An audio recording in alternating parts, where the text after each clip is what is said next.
Hi there, Eimear Burke here. Welcome to another Fireside Chat.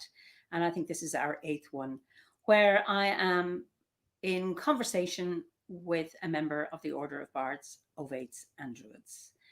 And for those of you who've been following already, you will, I hope, have been very impressed with the guests I've had and their amazing stories. So some of you will be watching this live and others will watching this on a recording. So just let me know who's here, that you're here. Hi, Tracy Ann. Linda from Maryland, lovely. Hi, Frank from Redwoods, lovely to see you. Wyvern from Oz. Hello, Pat, Ellie. Good evening. So there's Valentina and Gabriella, lovely. Wyoming, wonderful. That's great to see you all. So somebody from Stonehenge, I see. This is absolutely wonderful. California, Atlanta, great. Texas, High River, lovely. Staffordshire, wonderful to see you all. So you may want to know who my guest is this evening. So we're going to the US. So let me introduce you to OBOD member, Christian Brunner. Christian, you're very, very welcome to this Fireside Chat this evening. Thank you very much, and thank you for having me, and everybody else who's tuning in, having me in their homes virtually. It's great. Lovely. So I remember the first time we met was at the 50th anniversary in Glastonbury, and my memory is that we had a lot of meals together.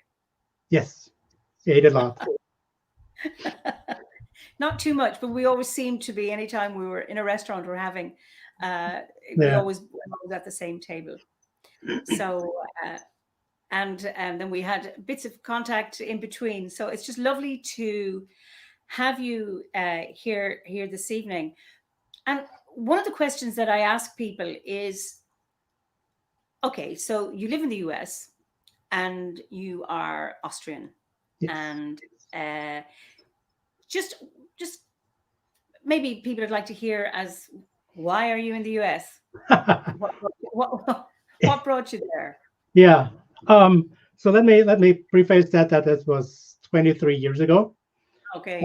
When I came over here, and the landscape was a little bit different than it is now. Not the physical landscape. I back then, she was my girlfriend, now my wife, who we met in Ireland, Eimear. She worked for the US ambassador to Austria in Vienna. And I met Sarah before that, but then she started working for the US ambassador not as a State Department job, but for her private foundation. And they did a lot of women work with women in conflict areas, and back then in basically in Bosnia. And when the ambassador resigned that was in the Clinton administration, when the administration changes, the ambassadors usually resign and then either get the post reassigned or move back. And in this case, the ambassador resigned and came back to Cambridge, Massachusetts, to teach at the Harvard School of Kennedy. Kennedy School of Government at Harvard, that's what it is. And I asked my back then girlfriend, now wife, if she wants to come with and keep working at the foundation.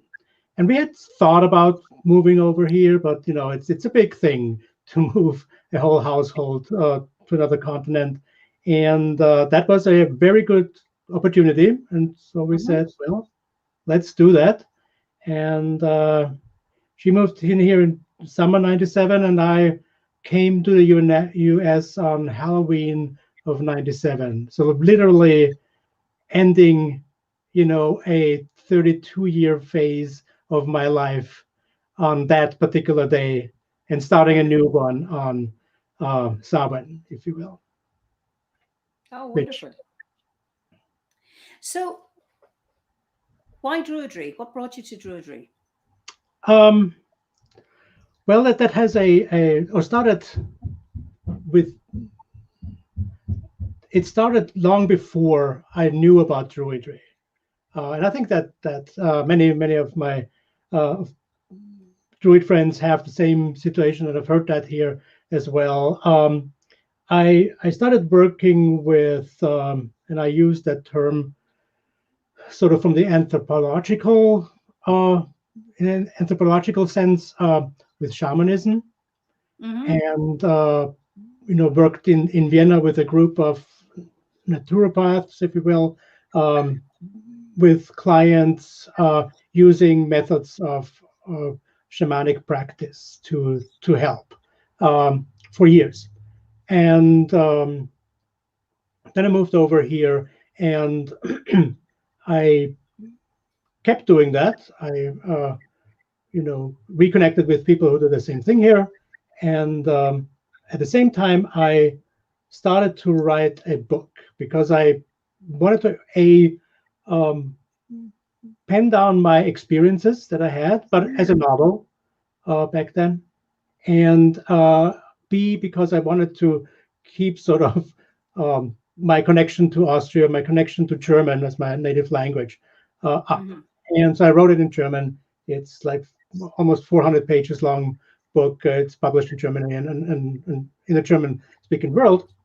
And that was about a shamanic experience. That's really what it is. Are you a shamanic therapist, or was it that you were receiving shamanic healing? You are an actual shamanic practitioner. Yeah, I practice it. Yes, and so I wrote that book almost 3 times, if you will, because I started with a more eclectic, if you will, shamanism, then thought, no, I need to go back to my own cultural roots, and rewrote that whole thing sort of in a more shamanic setting, and then found out that I didn't have a really good connection to that, especially when we talk about like Norse and the deities and so forth there. I didn't connect with that well, although my native language is German, right? And then I got into more and more into the Celtic traditions, or not so much traditions maybe, but what we found or have found in Austria about the old Celts, if you will, Hallstatt and all that, and started to unveil, with the help of reading books and so forth, not all by myself, how much actually in our own lore and traditions in the Alps has roots possibly in our Celtic, with our Celtic predecessors. And that's was the third rewrite, basically. And now you can really, if you read that book, and I'm actually currently translating it into English. I'm working with somebody who's editing it right now. You will see a lot of themes that you are familiar with when you have done the course, or even if you started the course, or have done some studies in Celticism. You will find a lot of themes and in that book. Then I thought I need to explain that book with a more with a nonfiction, like how to practice shamanically if you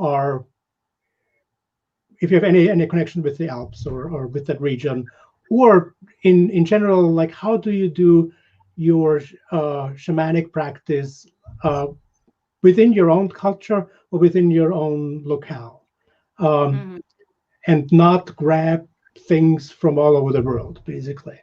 And I started, and being that I'm from Austria and that the Celts lived there, or what we Celtic tribes, let's say this way, lived there, and I there was no way around talking about Druidry at some point in that book, and I started to penned down some opinions about it and thought, no, that's I can't do that. That is not the right way to do it.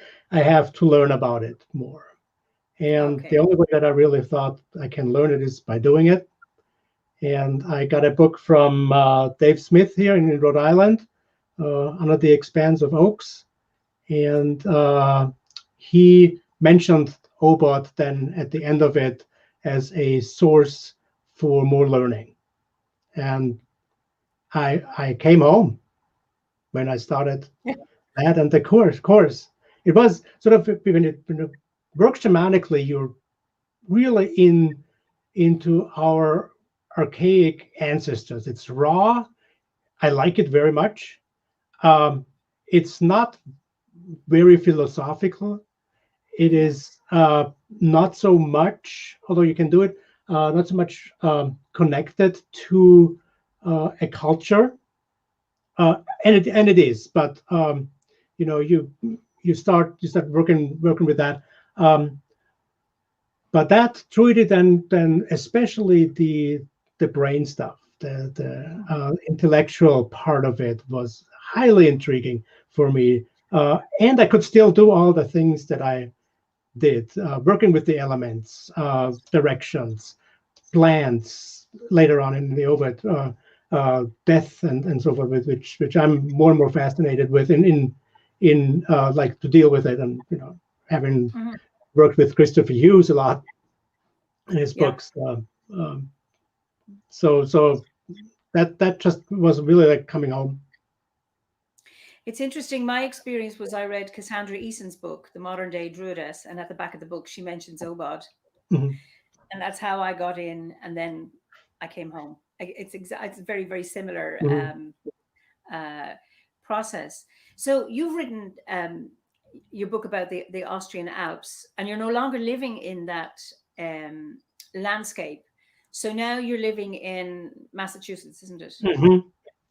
Yes. So how have you connected with your landscape there? Because it's very important. You mentioned, and I know from speaking to people from Australia and members and in the US that, you're not, I suppose your ancestors aren't, if you go back far enough, that, of European origin.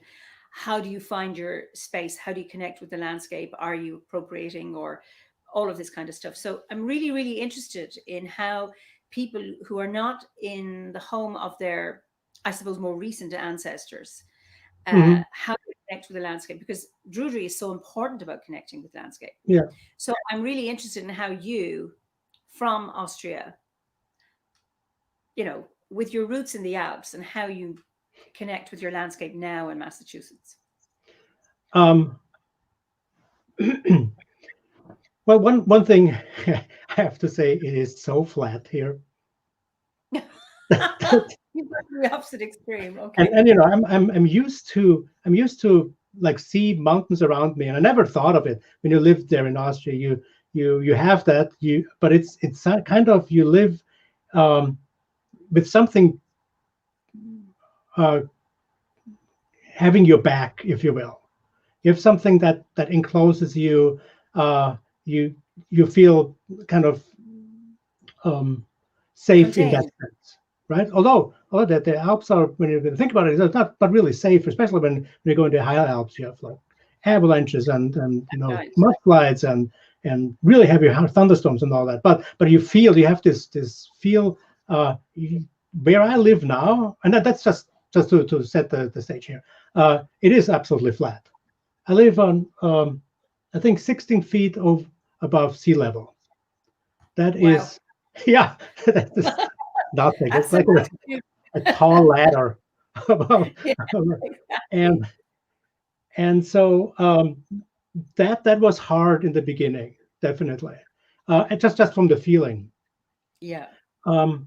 But when it comes to the spirits of the land, if you will, and I feel that when I do my own grove, or when I work with the Mystic River Grove here in Massachusetts, or any ritual, and we invoke the spirits of the land and the ancestors, as part of the ritual, um, I can say that,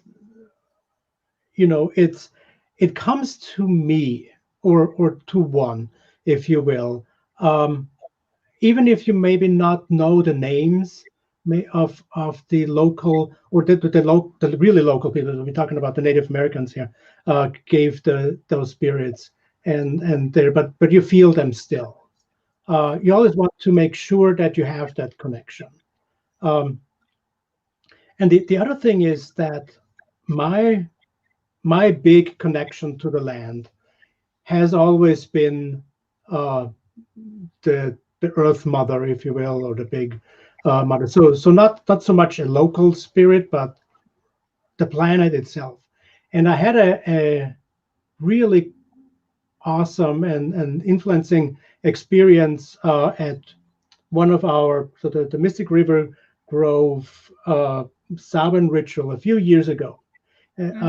It was right after what happened in Fukushima, that big spill. And we had a ritual, and I was basically asking the local spirits and Earth, basically the Mother Earth, um, to guide and inspire us for our ritual and all that, and mentioned like how we as a human species kind of mistreat her and all that.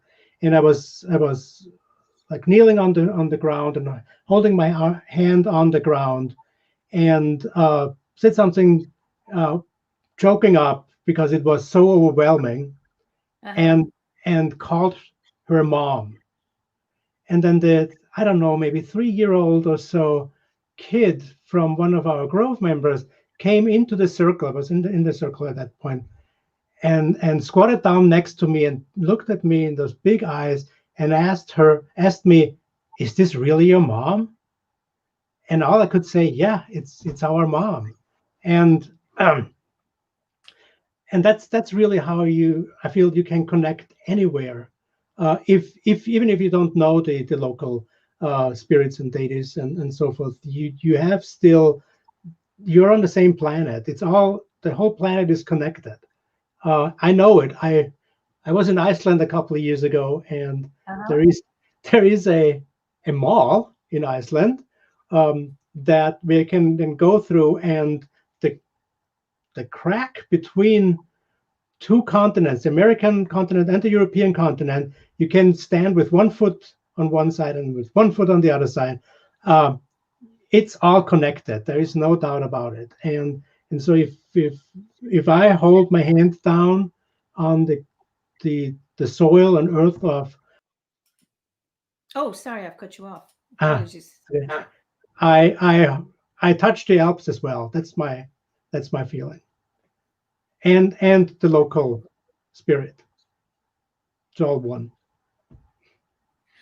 That's a really interesting thing, because I know, we all look at the same moon because we're all on the Earth. And I hadn't thought about, it's like that notion. Yes, it is all the one Earth, but I hadn't thought of if I'm here, I wasn't conscious of the connection to the other side. And I think that's a really nice one. And I think that's, I think of a very important way of looking at it. And it's I find that comforting, because I think for people who have a sense of not belonging or haven't found their home in the landscape in which they live, I think thinking about it that way might be a really, really helpful one.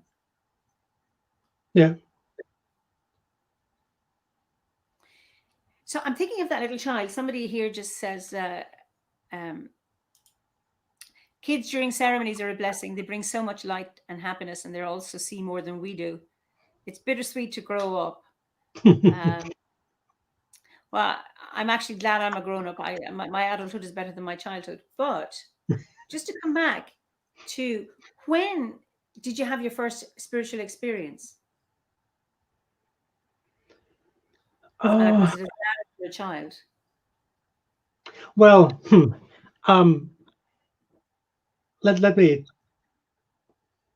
I can't say that this was really a spiritual experience in that sense, but I was definitely known by my teachers and parents as the absolute daydreamer. I would just space out in school, look outside, and journey away into probably, I mean, into stories, if you will, or what could be. But I cannot call that in the sense of a spiritual experience, but that's my personality. That I can, you know, project myself out of our agreed upon reality into the other world or anything, or however you want to call that, and experience things there, not uncontrolled, not in a way where I don't know where I am at any one point. But I have I've been able to do that since I was a little child. So in a sense, that's like a key for you. Right. That's a good description. Yes. When I was about 16 or so, a school friend of mine gave me a book by Carlos Castaneda, and Yes. I devoured that, and other books. That was sort of my first kind of intellectual working with the spirit world, not knowing then, but knowing now all the things around Castaneda that you know are absolutely up for debate, if you will.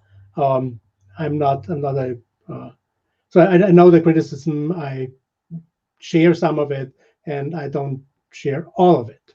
Let me say it this way. And then I learned a lot about that, and never thought of being able to practice what I've read about, not only Castaneda, but later on, but others. And then I had a spout of a basically. I would call it now, from an astrological point of view, a Saturn return, and it was heavy, and it was depressing, and it was life changing. And one of the things was that it also felt as a very loud call from the spirit world, if you will, that I have to do a little bit more than just every now and then read about it. And that brought me into shamanic practice, basically. Okay. So a loud calling. Yeah, uncomfortably loud calling, if you will. So coming back to your druidry, when has your druidry supported you? Um, hmm. I just had a funny thought about I use it to annoy my kids. If they do something weird, I start quoting triads to them to tell them Okay. how they should really lead their life. But that's only one like little part of Druiding. That's really hard to say, because what I try to do in my life is to really not distinguish between my normal life and my Druidry that much. Uh, Yeah. I have to say I learned that um, from reading about and talking to indigenous people, Yeah. that they, uh, especially to some actual shamans from Tuva in Siberia, where which I had a really pleasure and privilege to meet and work with for a week. Um, it's not for them. There is no real distinction. I mean, you know, the actual practice, if you will, but it's a lifestyle, and it's everything I do, I try to measure against my druidry. So, Okay. for example, today when I did some yard work over lunch and cleared up some leaves from my lawn, Yeah. uh, I don't clear all the leaves. I make sure that my grass can still survive without Yes. under that thick blanket of leaves. But I also want to give the little critters in the soil food Yeah. over the winter. So I don't do it all. I leave some leaves on there and try to strike a balance between yard and sustaining life. And everything I do, I'm trying to think what would the druid do, sort of. And insofar, what I've learned in the course uh, helped more to so that's sort of the overall picture, and then the parts that we learn in the course, and then as we expand, um, as we go on or beyond the course, it informs us um, in little ways. For example, Mhm. I have here up in my closet. I have all kinds of tinctures, right? So I learned how to do that through the course, or which ones I have verbena here and St. John's wort and Yeah. Yeah. all the things, and I use them or even give that out to people. My neighbor, for example, had a big knee surgery, and I gave him a bottle of comfrey tincture to rub Lovely. under his knee. So those are things that were informed by my druidry and have become part of my life. And my going back to my kids, when I do that, when I bring that bottle of comfrey tincture to my neighbor, they are super embarrassed. Oh Uh, yeah. but but I hear my son is now at university, and he apparently proudly lets his co-students know that I'm a druid. And so as embarrassing that was always for him as a teenager here, it seems to like slowly turn into yeah, that's a little bit more than just weirdness, what my dad does. I've had the same with my children. So Mhm. it's now with pride, where before it was deep embarrassment. Yeah. So so it's lovely that, and I like that, that somebody says, this is Cheryl here. Love your connection to the whole earth and the connection to Castaneda and the beauty and magic of the Southwest. As he was a great storyteller involving earth magic and humor. And it's, you want to comment on that, or have you anything to say to that? um well, maybe we get into that. I have an interesting story from my one of my visits to the Southwest, actually. Uh, and maybe that might be some interest of some of us. And it connects very much with why I rewrote that book 3 times, and Okay. why I chose to write Ah, that book, Mountain Magic. Um, it's so I visited a pueblo in New Mexico, and it okay. was one of the ancient sites. So not I visited in Taos too, where they still live, which is fascinating. But that particular one was an ancient site that you could visit and look at. And so on our way there, I remember we ran into a few, like 5 or so, Native American young adults, I would say now. And they just were visiting there because that's what they did. Um, and we started to talk with them. I do distinctly remember they had chips that had bacon taste, and that was one of the weirdest kind of chips that I've ever eaten. But that's just one of the memories. I remember exchanging a watch with them, because that's what you do, and with one of them, and then they told us. My wife was with me, about their history and their tribal and history, and who they are, and how they're connected to that particular ancient pueblo. They lived on the reservation where that pueblo was, and told the stories of the stories. And I was there, and I couldn't tell them any story of my own ancestry and my own culture. I could have told them about, I don't know, the Habsburg and the wars and the castles and all that stuff that we learn in history, but not stories. And that stuck with me. That was something that I thought we, especially maybe as Europeans, and especially as Europeans outside of Europe, that's something that we might want to think about, having in our repertoire a number of stories that are relatable, not history, but actual stories, and and being able to tell them, and tell them in a way, in a bardic way, so that people want to listen and get something out of that.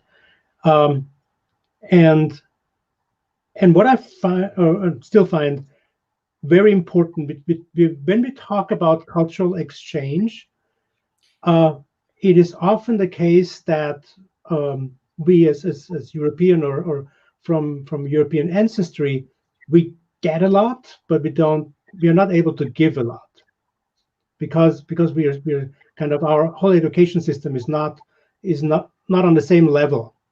Uh, and that's why I started to really go into Alpine lore, into Alpine traditions, just because it's me. I would say a Welsh person should not go into. I mean, out of interest, of course, right? But as their own repertoire to exchange something with another culture, you want to have something to give. And like I exchanged watches, I was not able to exchange the stories, and I made sure that I know the stories now, and that I am able to do that. Okay, so you're Austrian and from the Mhm. Alps, so you can, and because you've lived there, so you know it, you know the space and you know the landscape, so you can tell the stories. But what about people who have been born not in, say, in the US, for Mhm. example, who haven't, maybe, say, people of, say, Austrian origin who Mhm. haven't been to Austria? Are you suggesting that they learn those stories of the past as well, or do they learn the stories of their own landscape in which they live now? I'm interested in this, and you may not have I, an answer. I would say both. Um, um, it's kind of, so much of what we do now is learning through reading, Hmm. and sometimes that's really the only thing that you can do. Um, but there are, if you will, uh, events by Native American communities that you can, sometimes you're allowed to visit, and I would encourage anyone to go there and strike up serious conversations, in the sense of, well, that you actually want to exchange something. But for that, that's what I mean. You have to have sort of your own culture in your backpack to pull out and say, oh, that might be of interest in whatever topic we're talking about. This is how this has been traditionally be done. Let's say one big thing. I don't know where I have that. Um, what's called smudging in the Native American community has always been, or has come up as something, where people cringe at, or some people, because it the some of it is a very Native American only um, procedure, if you will. Yet at the same time, what we have in the Alps, for example, we use metal pans. I was looking around for that. We have metal pans where we put in some coal or amber and then some herbs. And write about those, which herbs are used when, basically, in my book. And you go around through stable and barns and your home and fumigate everything at certain times of the year. We even have the nights, the 12 nights after what's now Christmas, or after the winter solstice, are called basically smoke nights, if you will. In Austria. In Austria, Rauhnächte. And so that it's you, but you need to know those traditions kind of to be able to exchange with the local culture where you live. You need to. I think it's something that out of fairness, if you even will. Absolutely. But I'm talking about like to give something back when you receive something. I see Frank is. Frank is. Do you know Frank? I know Frank. I met Frank at the Gulf Coast Gathering last year. Very interesting man. Yeah. He says, I've done both, learning the stories from the Popol Vuh, I hope I've pronounced that properly, and also learning the stories of Skell and the other places, Mount Shasta and Crater Lake. Okay. Right. So ancestry is so important. Learn your family stories, and by doing that, we keep them alive, and our Indigenous friends understand this well. I suppose that's an important one when you may not know the stories of the land, but hopefully you get stories from your parents. But then sometimes people's stories when they've migrated or emigrated to another place, there's been either they've left because of a lot of pain, a lot of hardship, and maybe sometimes not want to remember those. And then it just takes one generation to lose that. I'm so, I suppose, grateful that I was taught these at school. If I wasn't even taught, some in my own home, but mostly in school by nuns, religious nuns. And that always kept that alive for me. And then it allowed me to pursue it further. Okay, Ellie Talbot has a question for you. Christian, how widely would you define culture? There is a huge amount of stories at a country level, I feel, but delving down into my immediate surrounding is perhaps obviously not so vast. Huh.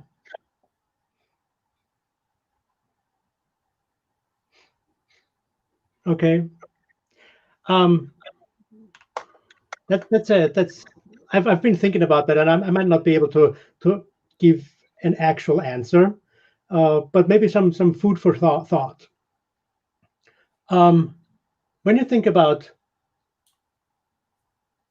culture, what think about like within Europe, and when you think about that for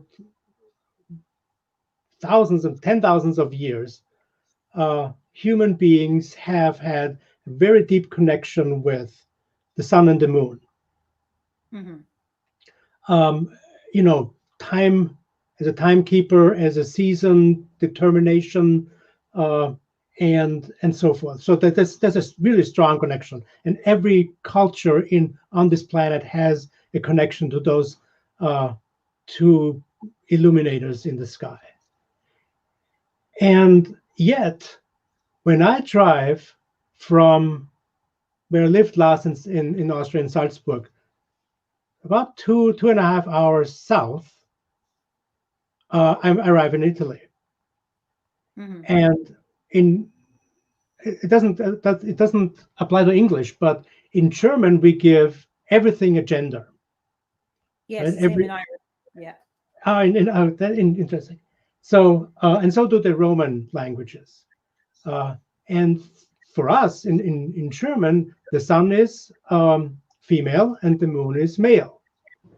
And you literally drive over a border or into a different, and it changes all the way around. Right? It's all of a sudden the moon is female and the sun is male. And when you think about the prominence of sun and moon, meaning to so you have and how much language and culture are connected. You have this sudden change within. It's still the same region, even if you think about the Alps. The Alps stretched way into Italy, for example. And so, does that mean, for example, that or on what level do Italians have a different, or even the whole Roman-speaking area, Roman, or Romantic languages, but like based in Latin, those languages, how much do they have in common versus distinct with the German-speaking? And I don't know what the Slavic language is, if they do the same thing, and what choices they make. So when you think about culture under that, for me, because the sun and moon are so prominent in people's thinkings and life, more than we maybe even admit these days. How can that change from one area to the next on such a small space? And then you have what we have here in the United States, where you have people from every culture possible, pretty much, on this planet, mixed together, speaking one language, pretty much. Does that equalize? Does the language equalize that, or do you keep that in your background? I think trying to reconnect it to the question now, where I was going with that. I think to a certain extent, what is culture can be described really very locally. The little things that you do, it can go broader in when you talk about really language regions, their differences, and they provide some cohesion, I would say, within people that help you and root you in some way, and connect you to your ancestors, and explain a lot, I think, why you do certain things, why you have certain values, and so forth. Nowadays, with the communication possible all over the world instantly, we are still in a phase where we really have, or are learning, how to deal with all that.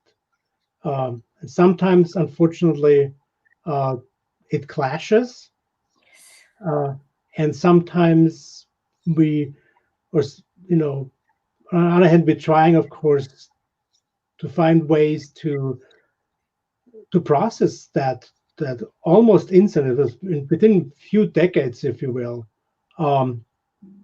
a not that the cultures evened out, but the communication between cultures got so much stronger in a way that we have to really go back and process and try to understand our own, and then at the same time really try to understand and learn about others, so that we are not offended by them, or that we really understand each other.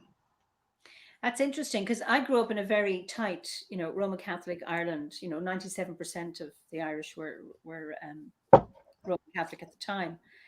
And so I wasn't very challenged. There was one Protestant girl in my class in primary school and one Protestant girl in my class in secondary school. That was it. My parents had Protestant friends, but very, very small. And what I love now is that Ireland is the last 30 years has become so diverse. And the thing about, and I've always been interested in other people's culture and other people's worldviews, because I'm not so locked into my own. And I think it's about giving up the need for your own culture to be the only one and the right one. So, for example, the genderization of sun and moon, that it's about being able to hold that.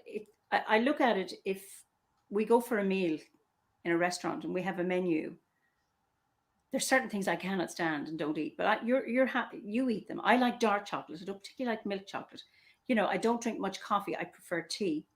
Those kind of things. But we don't, or I'm an omnivore, maybe you're a vegan, but it's about being able to hold that people have different tastes and different ways of looking at the world. No one is right. If we get the fundamentalism out of the way, then I think we can reach. So I've worked in Africa, and I have found, the principles are the same, that nature-based worldview, just the colors and the textures are different. So we don't get locked into which deity is there or the gender of the sun and the moon, or even if they have a gender. That it's about being able to hold that and being able to weave our way in. And it's like, what's our goal here rather than the means to it? So I think, this is what I love about the order, is the diversity that we have, that we're able to hold. And I think it's really, really important to hold different perspectives. And in that is about, we all show respect for the other. So therefore, it's very hard, I think, if we're respectful, to be so fundamentalist about our holding. It's about, I know Philip talked, I think it must have been his What Do Druids Believe, about Druids holding their beliefs lightly, that then we don't end up condemning the other as being different, or for whatever reason, or imagining superiority, or I don't know, Ellie, if that's a good answer to your question. Just somebody here. Go on. Can I just quickly add something? But what a thought that you brought up, basically, we have a choice between, just being fundamental about our own and discarding everything else around us, or learning about the other one and trying to understand it. Which, I personally, I couldn't imagine myself not being fascinated by learning about other approaches to what I know about. And I think that that was this one thing about, like, the order and the coursework and so forth, that we are encouraged to do exactly that. That we're encouraged to look into or broaden our horizon by asking questions, by learning, and not locking ourselves into one in our own culture. That's very important. Absolutely. Zane Cooper, I hope I've pronounced your name properly. What I've learned as a result of discovering my ancestors changed my entire perspective and practice in Druidry. It is one of the most important things I've ever done. And I suppose honoring our ancestors is very important. And how do you do that yourself, Christian? So I have to say that is something that I'm still more developing than I could say actually I'm doing it. Beyond around Samhain, when I delve a little bit deeper into that, I know of druids or people on the druid path who are much more into that. It might be that I have a certain block with my more immediate ancestors, that that is a little bit off limit for me personally. So that's definitely one part of Druidry that I'm not as deep in as in others. And I think we all have that. We all have things, and I'm talking with other folks that practice Druidry. Um, we all have our pet peeves, and we have all Yeah. things that we don't do as much, and it's all good. It's not. It's you don't have to be a druid about everything in that sense. And it's very broad. Mhm. Stephanie says, as an American living in a vast melting pot of cultures, ideals, etc., where many of us have ancestors from all over the world, I think it's important to appreciate each area's culture individually, globally, while also embracing the diverse culture where we live now. Accepting diversity is key to unity. Absolutely. And of course, coming over here, although it's 2 decades ago, I would say I'm now more Austrian than I was when I lived in Austria, in some respect. I some things are more endearing now to me than they ever were. A lot of it is food related as well. Um, but also some cultural things. And I think you have to be careful that you don't start to uh, can kind of lock yourself into that and say that's the only way and the best way how we do it. Um, but you know, I'm for example, what I'm wearing right now um, is related to. I'm not wearing my lederhosen today. It's a little bit too cold. But I wore them as a kid all the time because that's what my mom gave me to wear over summer, and that was it pretty much. Um, and then as a teenager, I would not have found that with I know. wanted to found that with lederhosen on, and now I'm wearing them again, and I'm wearing it as a cultural connection to my home country. Uh, I I for me to say that this is what people should wear because my culture trumps everything else. That would be the Yeah. one of the silliest things anyone can ever say. But I personally find this connection uh, to my homeland in that sense by just wearing things and I my that's my ritual wardrobe basically is Austrian or Alpine. Um, I hate to say costume, but that's what people refer to. Um, so that's what you can do. You have the opportunity to do if you want to connect to your culture that way. As long as, but I personally find you shouldn't um, give that any value or especially not saying that's more important or better than anything else. There's somebody else now from What is Eric. wrong? In America, we have a serious identity problem, not only because of the melting pot, but because of the influence of global consumerism that seeks to monetize everything and turn identity into a commodity. I see this causes people to seek out identity with such tribal ferocity. It creates fundamentalisms because people mistake building a worldview and beliefs means that other worldviews and beliefs have to be wrong. As Right. ever, seeking roots and ancestors can be immensely helpful. Something, anyway. Uh, Yeah. comment on.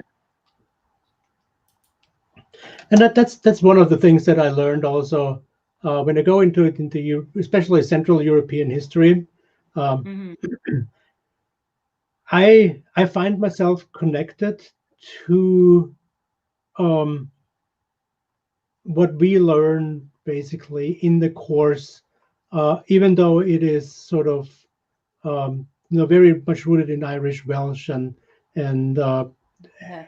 traditions and so forth. But I can transfer that back into and find in my own traditions and stories uh, very similarities, knowing that um, the Alps and where I was born, on the eastern rim of the Alps, was once inhabited by Celtic tribes. Um, I forgot what I wanted to say. That happens when you get old. Um, Comes with wisdom. Exactly. Yeah, totally lost it. There was a connection in connection with that question. Um, I'll probably pops back up in a moment. This is the one. It was Eric talking about other worldviews and fundamentalism, and seeing the other as wrong and we are right. Yeah. Does that bring anything back to you? Um, Anyway, oh yeah. I know. So, but then if you go and say I am X, let's say Celtic, or I'm Germanic or something like that, and then some people go and do their ancestry. I've done myself. Checking out their, spitting into a tube and then sending it off to some yes, people, and they figure out where, especially where I come from, and meaning also where a lot of European or now American come from European descent. It's such a melting pot, especially. I mean, think about how since pretty much the end of the Roman Empire in the fourth century, and even the Romans being there, right? Uh, Huns, Turks, Goths, Germans coming down to Italy, the Romans coming back up, and all those big events, mostly, unfortunately, war.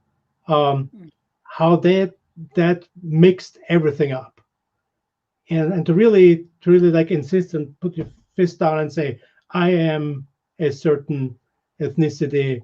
um, it's not the case really. And even in Ireland, think about that, isn't it that Dublin was founded by Vikings, right? So it's even if you're Irish, you have already a mixture within you. So there's sometimes the insistence that you are one thing, and then on top of that, insisting that that is better than anything else.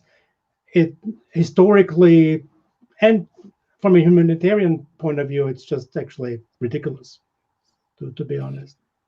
I agree. It's interesting, and I suppose with the technology that archaeologists now have compared to what they had, in the past, that they're finding that in Ireland we don't have any genetic markers for the Celts here. We have a Celtic language and culture, etc. Yeah. But we don't know where the DNA is. But that we're a mixture, of mongrels going way back. When they found, DNA in the old tombs, it's a mixture of people, and we've had. I mean, I know we have the Laura Gawala, the Book of Invasions, which is, it's not fact, all right. It's a written account of stories that people heard, or the monks heard. But we have various peoples came, and you had the Tuatha, and then you had the Milesians, who were the Celts, and then we had the Vikings and the Normans, and Burke is a Norman name. My mother's side, I had my DNA tested a number of years ago, and the common haplotype for the Irish is H, but I'm X, which is seen among the Ojibwe in Eastern Canada and the Druze in Lebanon and the Orcadians. It's like, well, where did I come from? So, but the Elian, the Leinster tribes used to go on raids to Orkney, and the Vikings raided Orkney, and they went to Canada, and they came and they raided here. So you're talking about a melting pot.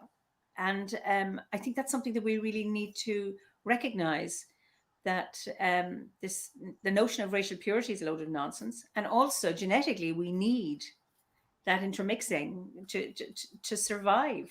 Mm-hmm. And it's about being able to, I've described the order as being like a salad, not a puree, so that we have lovely texture. You can have fruit in a salad, or you can have meat in it, or you can have chicken, or you can have fish, you can have cheese, or not. That we and that makes it much more interesting, that It's interesting what Frank says. In my culture, it's called, I can't, mestizaje. I'm sorry if I'm mispronouncing this. I'm sure I am, which means mixing.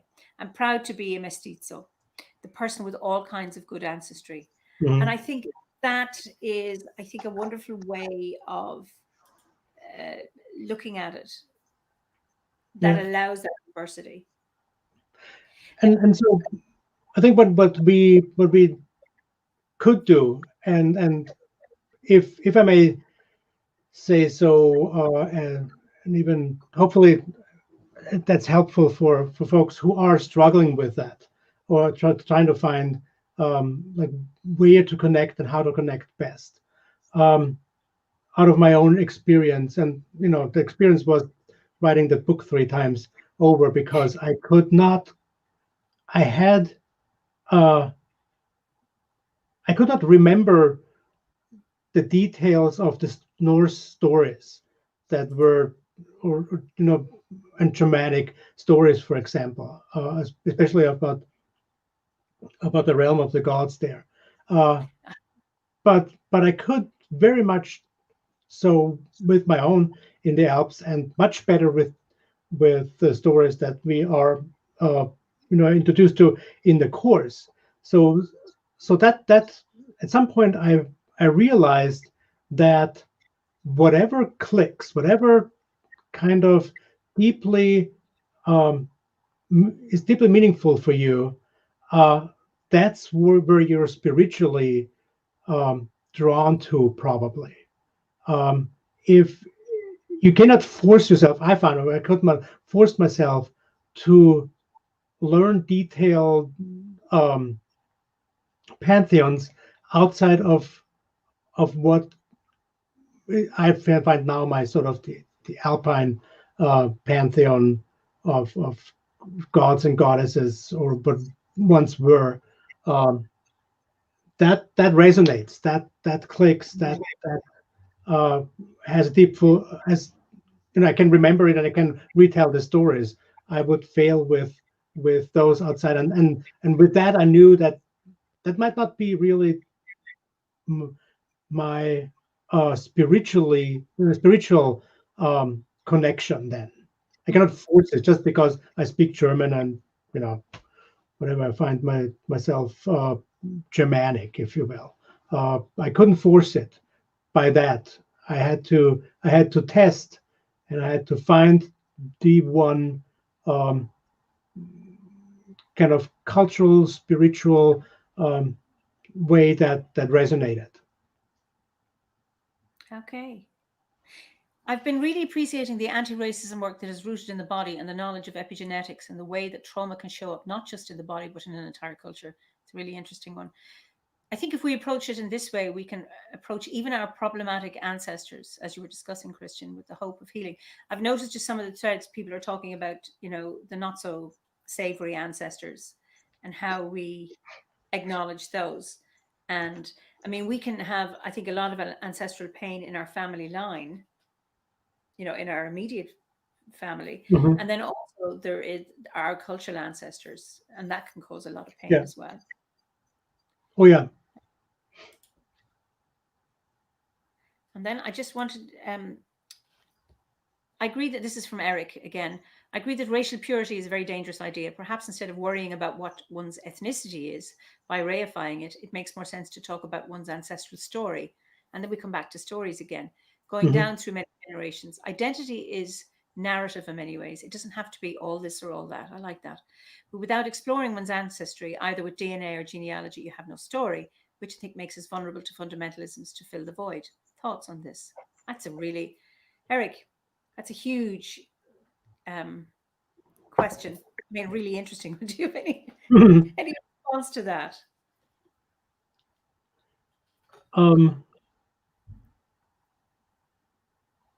Yeah. This notion of not having a story, that is sort of where I think I found myself on that,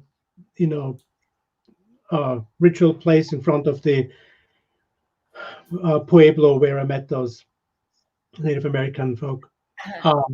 I didn't have the stories, uh, not the ones that would make that conversation meaningful.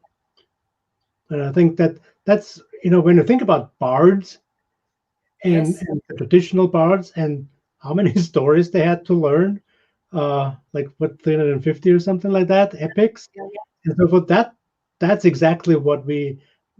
I mean, I wouldn't go ahead and say droids have to do that now as well. Um, wait, I just learned that my uh, battery is running low, which is. Have you got a cable? But I plugged it in. Hold on. I just have dive quickly under my table here.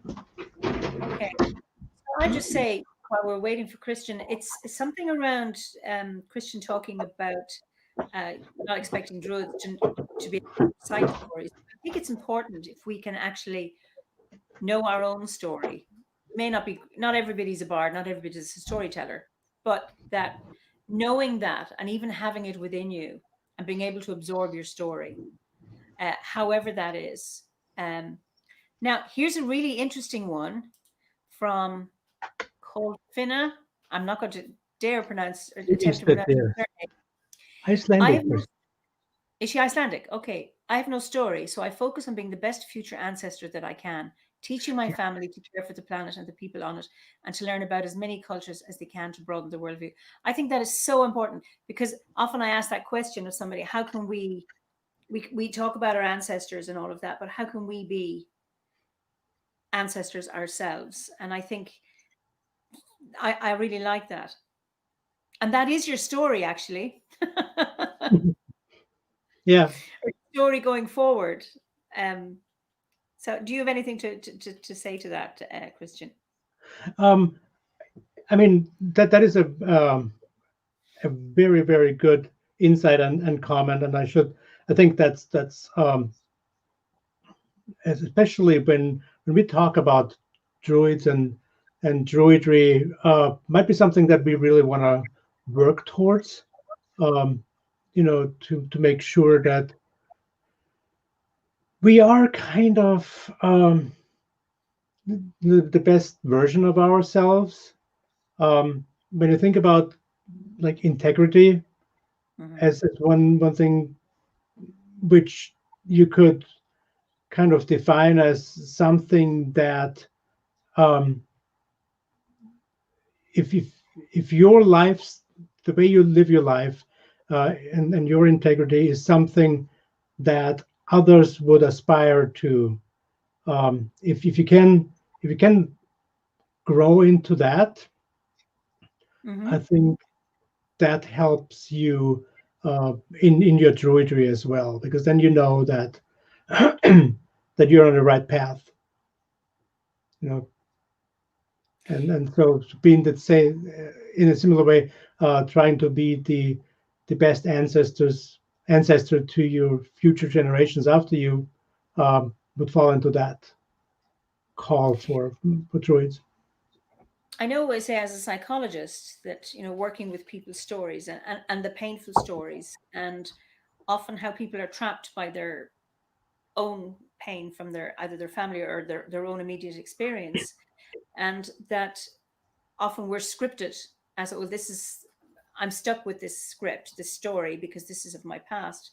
And often in therapy is around, well, how about rewriting your story? It doesn't negate the past, but you can change the script, your future script, and that you can actually use your story to Yeah. create another one. And that can be really, really useful. It's not about avoiding pain. It can be really, really difficult, but that you're not locked into that story from the past or your story of origin. Right. You can shift it, like Colfina, I'm not sure I'm pronouncing her name, but that she is making sure that she is a good ancestor and sharing and teaching her children about different cultures so that we can have a better world. And I think we can create our own better future.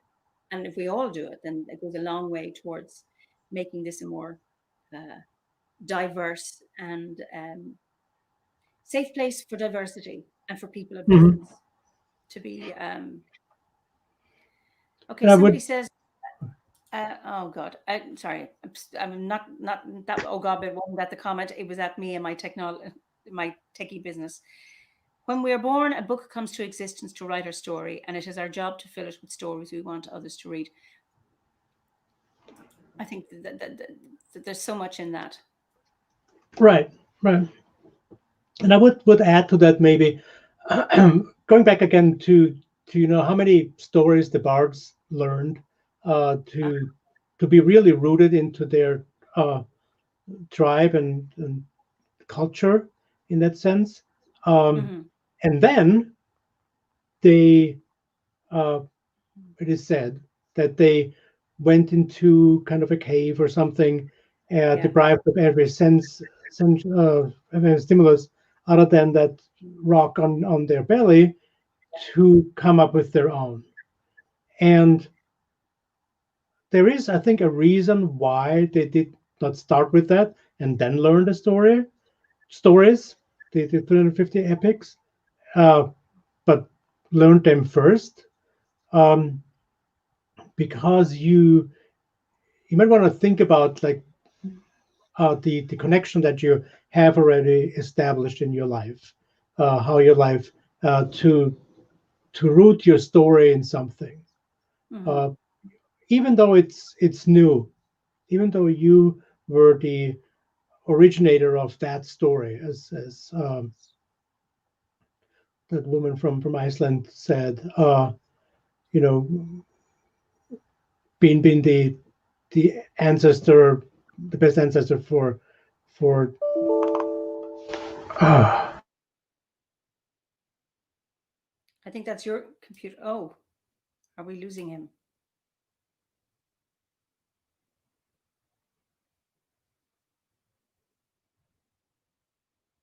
Ah,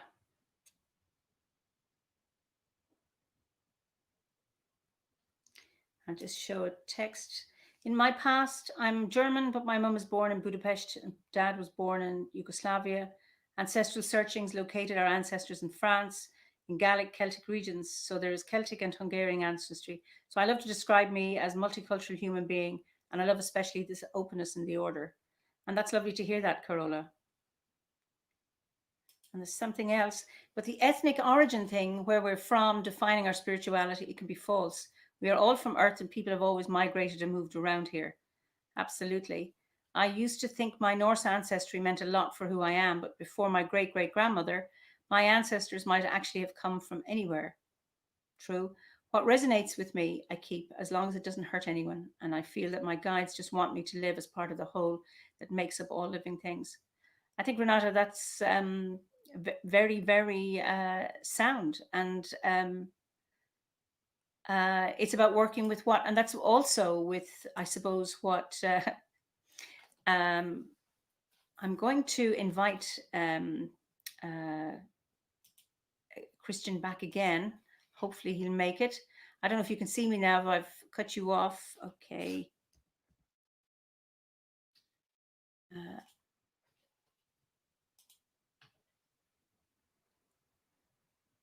Let's hope this comes back. I'm back here again. Here he is. He's back. Sorry about that. No. Welcome back. JJ suggested you'd gone into your cave. So I'm glad you've come back again. So, okay, where were we?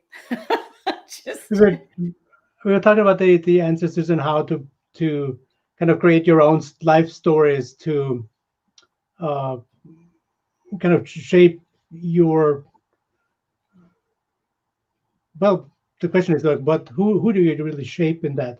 Is it only your own offspring, or hopefully, I would say, especially when we aspire to druidry, have a little bit more, or inspire even more of people in our environment, or even worldwide, if you will.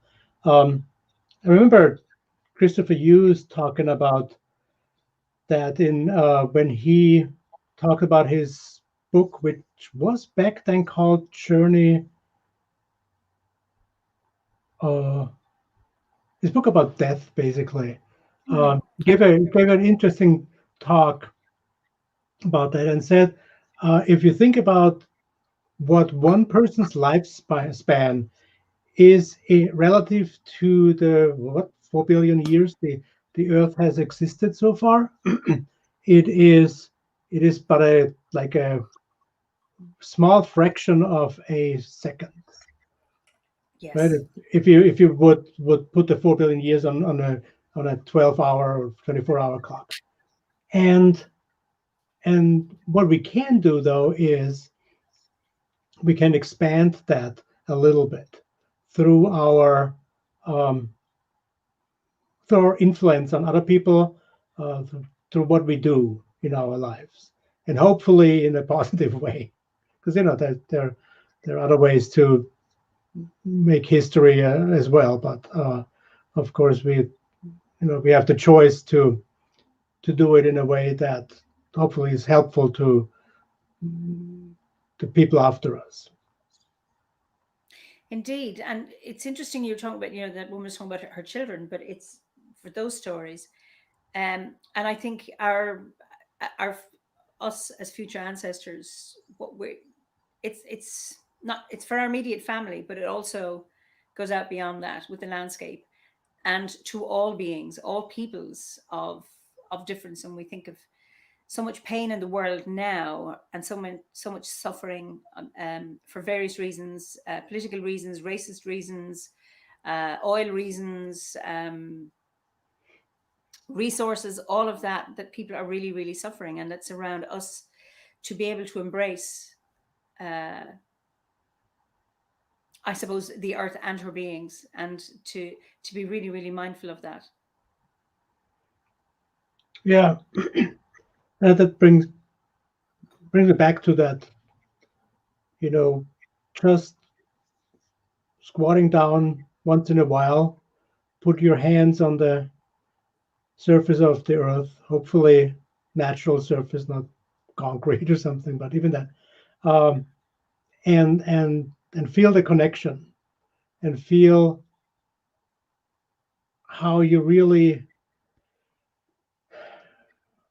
what you are really in the universe, even, or like even on the planet, in terms of, you know, your own importance, and then expand that to the universe, and then go and write your story, and write it in a way that fascinates people. And the word fascinate is a really, really important one. I think many, many people think I have nothing to say. I'm just an ordinary so and so and I have an Mhm. ordinary dull job, and I haven't written books, and I'm not famous, and I haven't made a lot of money. And it struck me as a psychologist, um, and from my I spent a lot of time in Africa and teaching there. Um, but listening to the fascinating stories of people, that's why I'm having these chats. And nobody who's been on so far has been ordinary. Like everybody has been extraordinary. And I have been amazed by the resilience of people, uh, how they've overcome so much adversity in their lives, regardless of their background. And even that, and I mean, what does it mean to be successful? That you have a big house and 20 cars? Or is it that you can say, I've lived with integrity, I've been loved, I have loved, I have been the best version of myself that I could be. I've been a good neighbor, a good parent, or a good brother, sister, or whatever it is. And we're talking about a future ancestor. What do you want on your headstone? What Yeah, do you want people to be able to say about you? And it can be the best thing is that you had integrity. I mean, what a lovely epitaph. Rather than you made millions and you owned, I don't know, half the world. That's not interesting. It's around the best possible version of how we can be. And even that can be an absolutely wonderful role model for right. others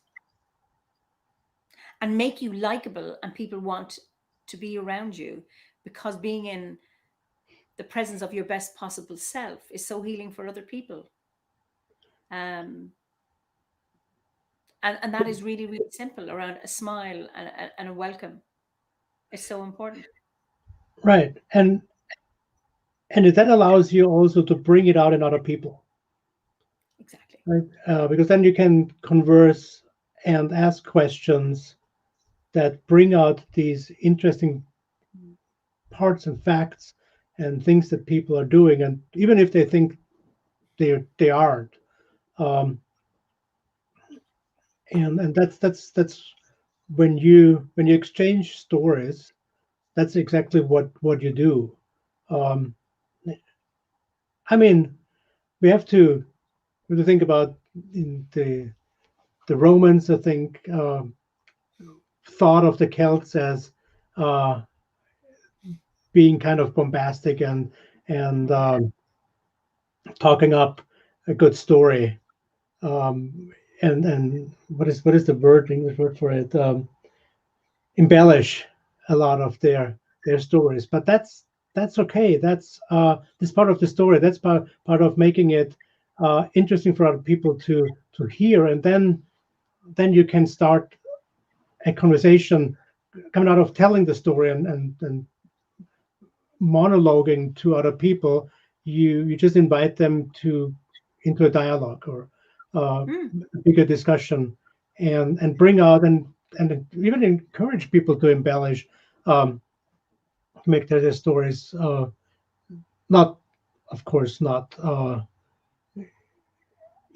things that to a certain degree, um, but storytelling is, and even if it's your own story, if it's telling you about what you have done over the weekend, um, you could say, well, it was fine, or you can pick out, I don't know, the walk with the dog, how where you found that particular acorn in a very interesting place, and you can spin off and on and off and off and make that a big story, or a bigger story than it really was.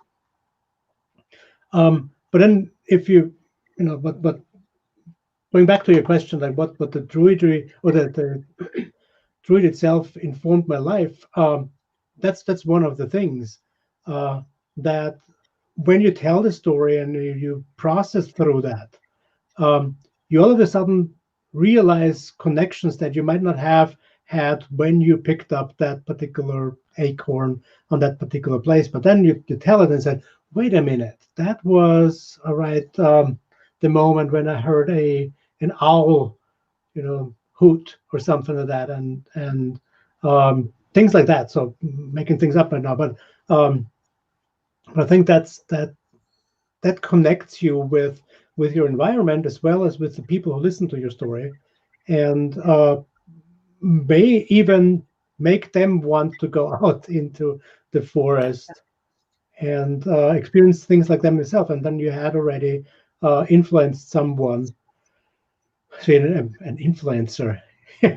uh, And Colfina says even the embellishments can be insightful. And I yeah, was she got there before me. There's something around an experience. So you go out and you're walking, and then you start to tell the story, and you're telling it as a teller, not to say the walk was fine, but you're actually adding detail to it. Sometimes you may be embellishing, but actually you're bringing out something that was in your unconscious. That yeah, it's through telling you become more aware of what it is you learned, or those insights Alfina mentioned. That it's through the telling, because I tell stories and they grow, and I always tell the truth. I never ever tell false stories, but it's never the same story. I've had people say, yeah, I've heard you say that, tell that 6 times, and each time. So there's something else that comes into the telling, but it's part of that. That's part of the insight, or something else comes through the telling that I wasn't aware of before. And I think that's really, really important, because that is how you connect with people as well. And I right, found when I work in a multicultural, I've been doing that for what, 30 years now. Um, Situations where I have people, teaching in a cultural hot pot, and get people from different backgrounds to share their life stories, you following a particular system, and they're amazed at how it comes from completely different backgrounds, and the similarities and the common themes that unite all people regardless of where they are in the world. And people have been really reassured by that. It's like, oh, this person comes from a completely different background to me, and we're actually telling the same story. The colors and textures are different, and I find that fascinating. Yeah, absolutely. And one of the things that just came to mind when I was listening to what you said was, so many people ask why grades in the course. Why is there a Bard, OBOD, and a Druid grade? And some people, having difficulties with that thinking. You and I, and that's just happened to be, have at some point, finished our coursework and and talk and call ourselves Druids. That's we can. We've talked about Bardism pretty much the whole conversation here, right? It never ends. I'm a Bard. Dav is the Bard, Yes. is the Bard. Um, we it's really, again, going back to your question of how did Druidry influence my life. It's that part that we learned something, and it was in the first grade, if you will, but it is absolutely continuously influencing what we do, what I talk about, what I think about. So is OVAD great, and so is the Druid grade. It's not that I forgot about Bardism. It's alive and well in my life and my thinking. Uh, as you, as we just talked about, right? We talked about stories. We talked about how important it is to tell stories, um, and that's part of the Druid life. And I remember, though, one thing that I was or have been able in prior to Druidry even is shaping my stories to the audience that I was telling them to. I think that's something that, if you want to go a little bit deeper into Bardism as a concept, uh, is a fascinating thing to learn. Is like reading your audience and figuring out, oh, this is an audience that would be more interested in that side of the story than the other, which might be more interesting for the other group. Um, and I just love doing that, to be honest. Um, Although it's easier when you're in times of COVID, where you're all doing it on Zoom. It's a little bit harder to read your audience, but well, I think judging by this audience, they're certainly engaged, and well said about how the grades becoming integrated into one's life. Absolutely, Marcia. And Eric says it's like martial arts. At black belt, you can still learn from the white belt material. Absolutely, and that's again that. Okay, it seems like it's linear. Sorry, Marcia, keep you up there. yeah. Bard, Ovate, and Druid. That is just the path you take, but you're all the time going back and forth, because nothing is linear. It's all circular. So I don't know if JJ, who's he had a long post earlier on. Sorry, JJ, I couldn't show it, but you may have to translate for us. I don't know. Do you understand it, Christian? Yeah. It's as you write it, Tyrolean dialect. It's saying goodbye in several ways. One of it, which the Vierte is an interesting one, because it's such a dialect word. You won't find that in any dictionary or in standard German. Oh, okay. But where I found it as a word was in a Wraitho-Roman song about um, yeah, basically the goddess leaving a pasture because some she was found out basically, and she in that song they sing. So it's I don't know, people probably might not have heard of Wraith Roman. That is a language that's only spoken in a very small part of Switzerland, Okay. and is a mixture between Latin, Celtic, and a little bit of German. Okay. And that is a particular song that is sung by folks when they mow um, the pastures, where you can't get Okay. actually because it's so steep that you cannot do that with a tractor. You have to do it by hand, and you sing that, and it's a song about basically, interesting enough, a woman sliding down a rock, if I remember correctly, and a young boy seeing that she's not wearing anything underneath or something like that.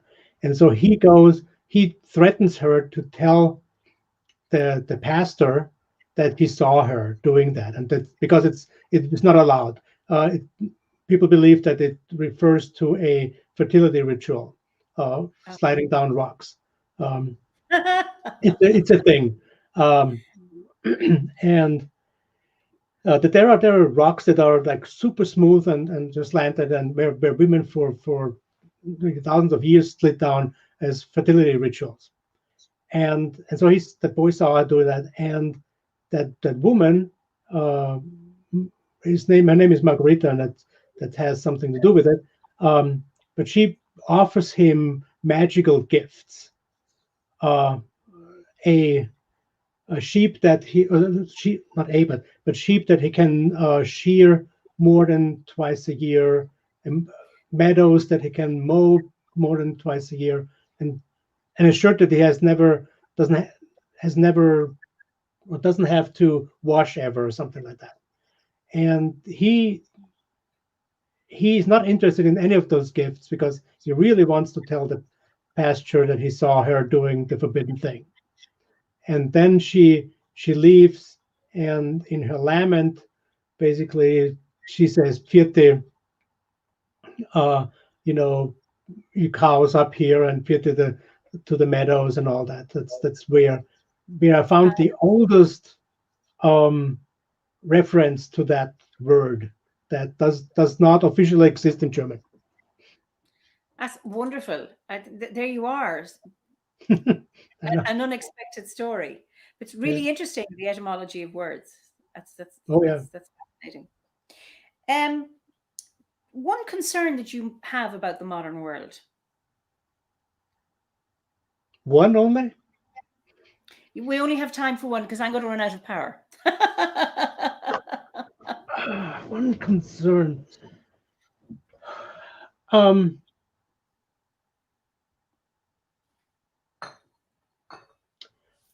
I don't know. I find that a real concern. Um, the what I see these days on social media, which is a big life for all of us, and even more so for my children, is that the art of communicating with each other is kind of deteriorating, I find. Um, I don't think that people so much changed as did their way to talk with each other. Mm-hmm. And I think that the anonymity that social media allows you to a certain extent has a big role in that. Mm-hmm. Um, so I think that there's something that we are going towards, that we're spiraling towards, maybe even um, where the language gets more and more violent, and then potentially people might get too. I think we need to embrace um, our language skills, if you will, or our skills too artfully, and at least you can speak truth to power. You can ex- or put out your opinion, Yeah. but do it in a form that is, and it can be offending. That's not the point, but it's a it's something to have an opinion that might, you know, other people might want to debate, and you can add to that to formalize this opinion in a way that in itself riles people up already. And I think that's what is going on a Mhm. lot. And I fear that um, when I look at worldwide, um, how people hunker down more and more in kind of nationalistic and tribal even Yeah. ways and communication, that I don't find that very how should I say, it's unsettling, and Yeah. it's probably not good for the world at large to go down that spiral. Absolutely. And it's interesting, with all the communication technology we have, we still haven't Yeah. fine-tuned it. I remember having an overhead. This is when we had acetates. Can you remember acetates? Yeah. Okay. Where I had it when I used to teach communication skills, two dolphins, and they're saying, uh, humans can speak, but there's no evidence that they actually communicate.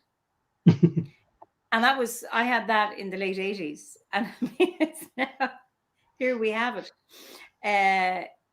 Okay, here is just some Ellie. I read an article today that even the short period of lockdown, relatively young children have been losing the ability to make friends. The impacts of social media really have yet to be fully established, but it really is a worrying trend of tribalism leading to negativity and judgment. Yeah. Absolutely. Uh, and then, Helen, I've got your name correctly this time. People are generally more ready to express themselves more aggressively online than they would in person, I feel. Absolutely. I'm pretty Uh, sure. Yeah. yeah. Um, okay, so that's one concern. I hope you have going forward. Uh, well, I'm trying to get that a little bit out of my local hope, living in this country right now, um, to make it more relevant for the rest of the world. Um, I do hope that more and more people, and especially people that I don't understand. that influence or have enough influence, understand the importance of um,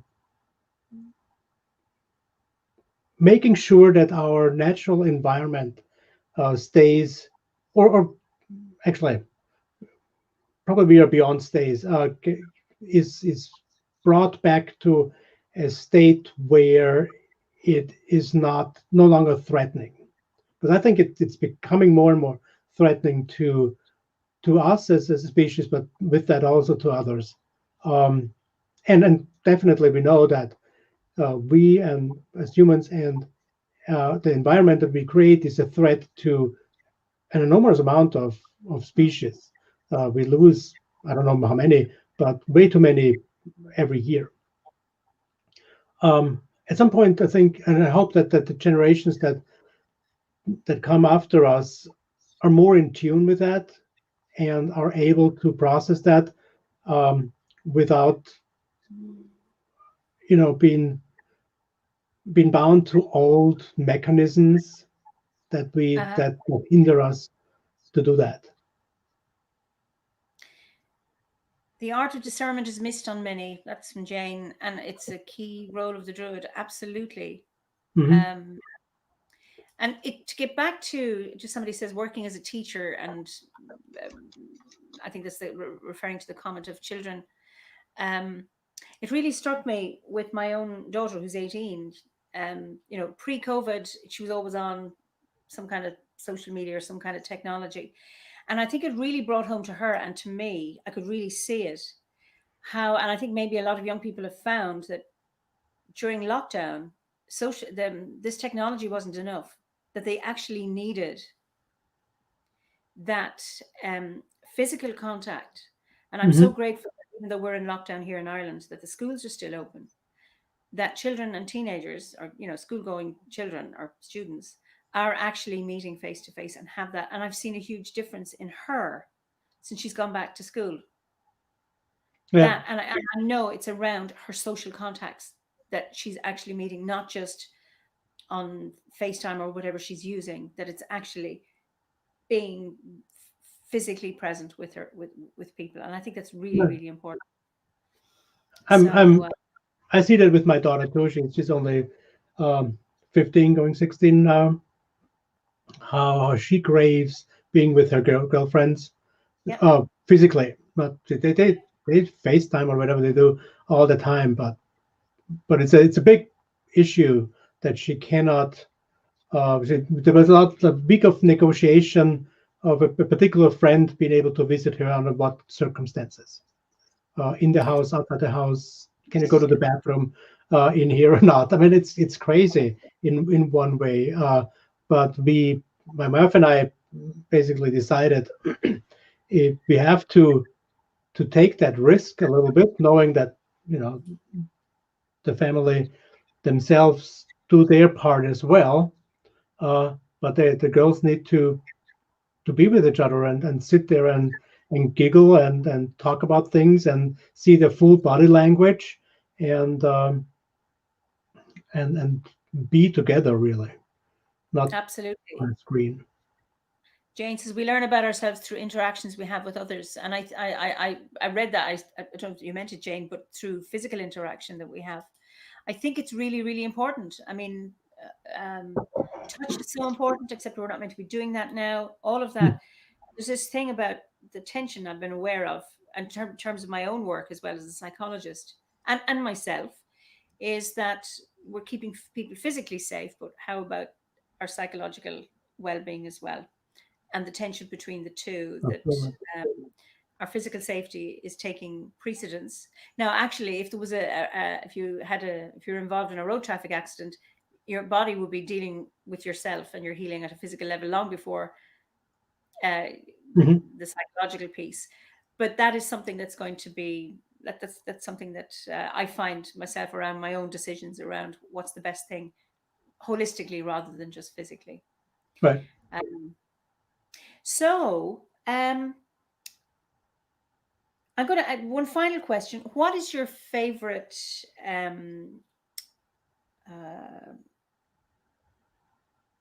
ritual or festival for the Wheel of the Year?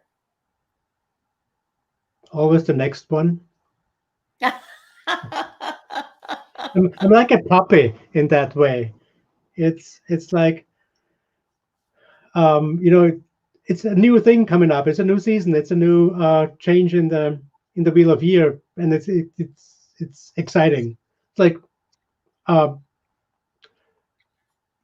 I do really how do I say?